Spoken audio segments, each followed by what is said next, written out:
5 तत्वों का है।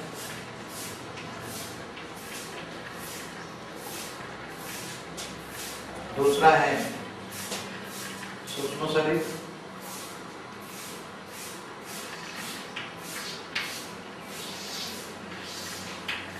ये 3 तत्वों का है। जो शरीर है सूक्ष्म शरीर है वो 3 तत्वों का है। तीसरा जो है वो कारण शरीर, गीता में उसको कारण शरीर बोला। कारण शरीर माना परम तत्व, कारण शरीर परम तत्वों का माना, परम तत्व माना चैतन्य। तो 3 परम तत्व है ये शरीर, 3 परम तत्व माना। एक परम आकाश, परम वायु और परम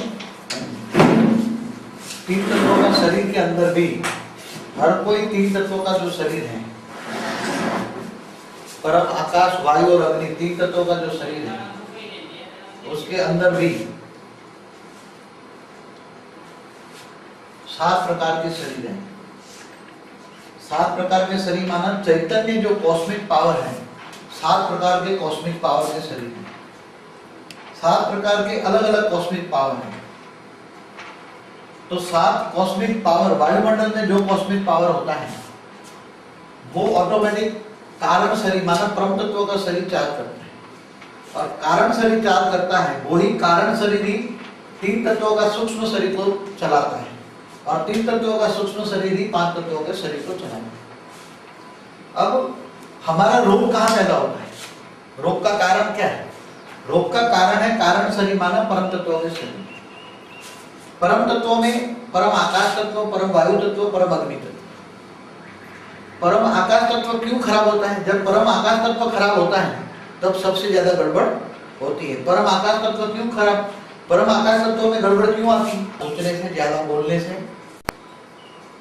जो रोग उत्पन्न हुए हैं, जितने भी रोग उत्पन्न हैं, कोई भी प्रकार के रोग, वो परम आकाश तत्व की डेफिसिट के कारण होते हैं। तो कारण शरीर में रोग होता है। सबसे पहले कहाँ रोग होता है? कारण शरीर। और कारण शरीर में रोग क्यों होता है? कारण शरीर में रोग होने का कारण आत्मा के अंदर पावर नहीं है। आत्मा के अंदर पावर क्यों नहीं है? आत्मा के अंदर पावर है। पहले जब कारण शरीर क्यों कहाँ कारण शरीर पैदा हुआ? परम आकाश तत्व जब आत्मा निराकार थी, पावर थी, तो परम आकाश तत्व परम धाम में उसके आसपास हो गए। तो कारण शरीर की रजुआत कहाँ, शुरुआत कहाँ हुई? कारण शरीर कैसे बना? कारण शरीर परम आकाश तत्व बना परम धाम में। मूल वतन में परम वायु तत्व बना, ऐड हुआ। आत्मा के सबसे ज्यादा नजदीक क्या होता है? आत्मा के सबसे ज्यादा नजदीक होता है एकदम आत्मा के। आत्मा पहले परम धाम में, परम लाइन की आत्मा के, उसके आसपास आत्मा के एकदम नजदीक होता है परम आकाश तत्व, फिर परम वायु तत्व और फिर परम अग्नि तत्व। तो हमारा जब सूक्ष्म शरीर के अंदर भी आत्मा के अंदर परम तत्व की मात्रा थी, मगर परम लाइन खत्म हो गई तो परम तत्व भी खत्म हो गए। तो आत्मा के आसपास परम आकाश तत्व होता है, परम वायु तत्व होता है और परम अग्नि तत्व। फिर बाद में सारा सूक्ष्म शरीर अलग अलग कॉस्मिक पावर से, 7 शरीर है, 7 अलग अलग कॉस्मिक है। तो सबसे ज्यादा रोग दुनिया के अंदर, रोग और शोक कहां से है? दुनिया के अंदर, ये सारी दुनिया के अंदर रोग और शोक कहां से है? जब आत्माएं इच्छा ज्यादा करने लगी, ज्यादा संकल्प करने लगी, रोने लगी, चिल्लाने लगी, तो आत्मा के अंदर जो परम आकाश तत्व का जो बैलेंस है, परम आकाश तत्व का बैलेंस है। परम आकाश तत्व हमेशा आत्मा को सुख शांति का अनुभव कराता है, परम आकाश तत्व हमेशा। और जब ज्यादा सोचने से, ज्यादा बोलने से, ज्यादा देखने से हमारी एनर्जी वेस्ट हो जाती है। हमारी आत्मा की एनर्जी कैसे वेस्ट होती है? ज्यादा देखने से, ज्यादा बोलने से। इसलिए साधु क्या करते थे? आकाश ये स्थूल आंखें बंद कर देते और आत्मस्वरूप में रहकर दिव्य दृष्टि निकालते। आकाश तत्व, परम आकाश तत्वों में गड़बड़ आने से परम वायु तत्वों में गड़बड़ आई, परम वायु तत्वों में गड़बड़ आने से परम अग्नि तत्व में गड़बड़ आई। इसलिए कारण शरीर इसलिए बोला कि संकल्पों के कारण जो शरीर बनता है उसको कारण शरीर बनते हैं। अब कारण का निवारण क्या है?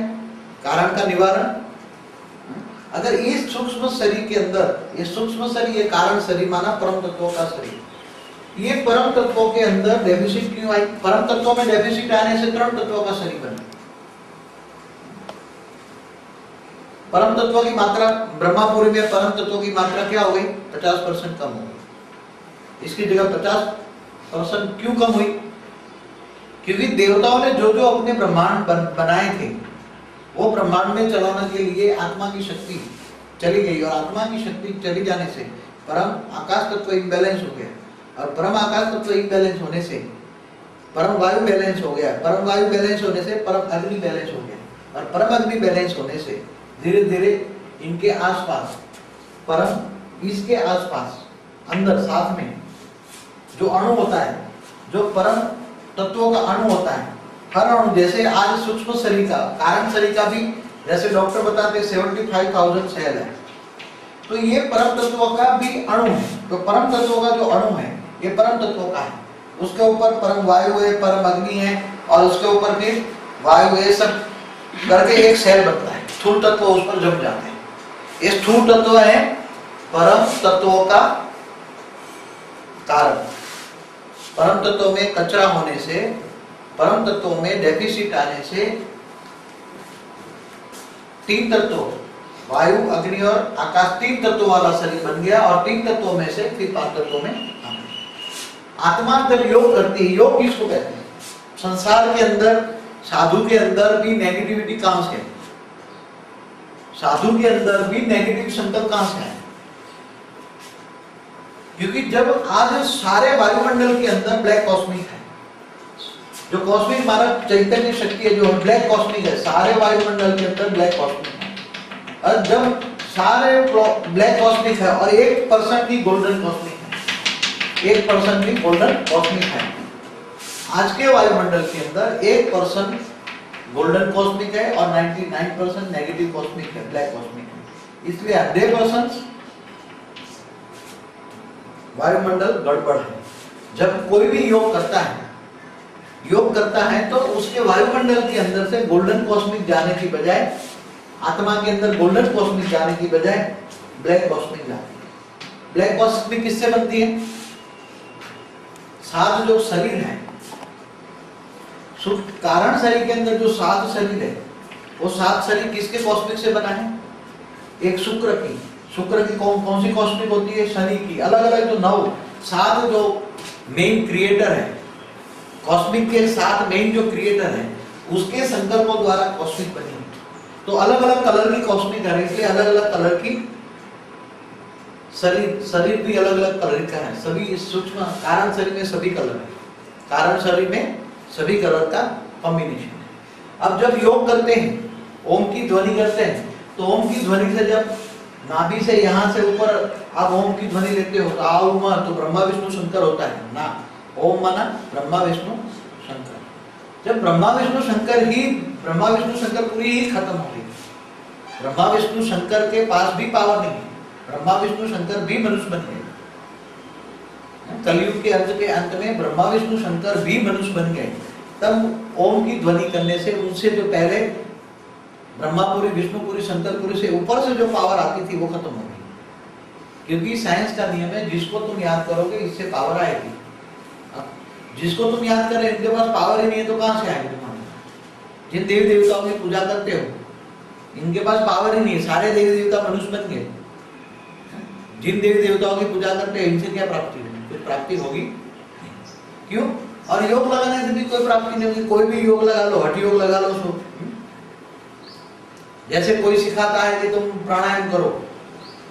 अब प्राणायाम के अंदर तुम प्राण, ऑक्सीजन, वायु ज्यादा चाहिए, इसकी बजाय तुम्हारे वायुमंडल में कार्बन डाइऑक्साइड, कार्बन मोनोऑक्साइड ज्यादा है, तो तुम्हारा ये सूक्ष्म शरीर में जो वायु तत्व है, वायु तत्व नेगेटिव रिफ्लेक्शन करेगा। और वायु तत्व कार्बन डाइऑक्साइड लिया आपने, कार्बन मोनोऑक्साइड लिया, तो परम वायु तत्व में गड़बड़ होगी, तो परम वायु तत्व गड़बड़ होगी, तो परम आकाश तत्व गड़बड़ होगी, तो आत्मा को गड़बड़ में ला देगी। तो सूक्ष्म शरीर में कारण क्या हो जाएगा? गड़बड़ हो जाएगी। सारी गड़बड़े कारण शरीर माना परम तत्व के शरीर में होने से ही सूक्ष्म और स्थूल शरीर में आती है। अब हम अगर सुधरना चाहें, अगर हम चाहें कि हमारी तबीयत अच्छी हो, मगर तबीयत कैसी अच्छी हो? इतने संसार के अंदर आप 2000 साल से आप देख रहे हो कितने साधु संत आए 2000 सालों में, कितने साधु संत आए? बहुत आए ना, मगर